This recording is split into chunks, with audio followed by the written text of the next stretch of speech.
Hello everyone. सबसे पहले आप सभी को नए साल की हार्दिक शुभकामनाएं।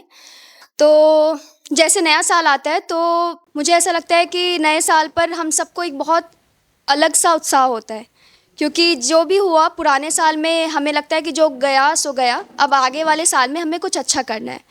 तो उसी पर मैंने 2 कविताएं लिखी थी, उम्मीद है आप सभी को पसंद आएगी।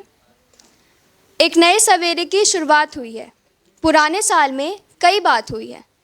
कुछ सपने पूरे हुए तो कुछ अधूरे रह गए, कुछ लोग साथ रहे तो कुछ ने अपनी राहें बदल ली है।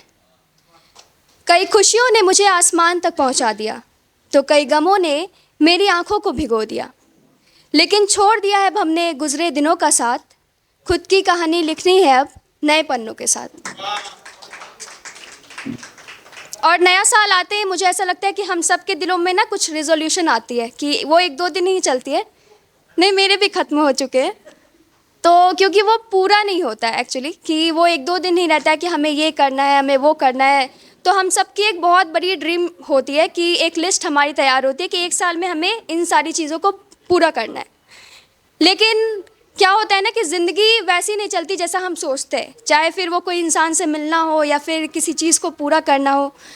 तो उसी पे मैंने लिखा था कि ज़रूरी है क्या कि हमारे सारे ख्वाब पूरे ही हो जाए, ज़रूरी है क्या कि हमारे सारे सपने अपनी मंजिल तक पहुंच जाए।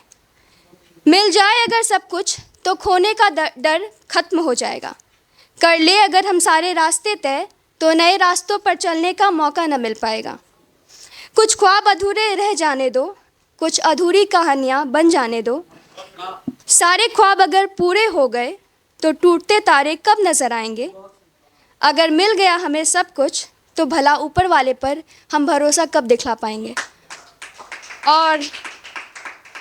और इसी पर किसी ने क्या खूब कहा है कि अगर सब कुछ मिल जाए ज़िंदगी में तो तमन्ना किसकी करोगे, कुछ अधूरी ख्वाहिशें ही ज़िंदगी में जीने का मज़ा देती है। शुक्रिया।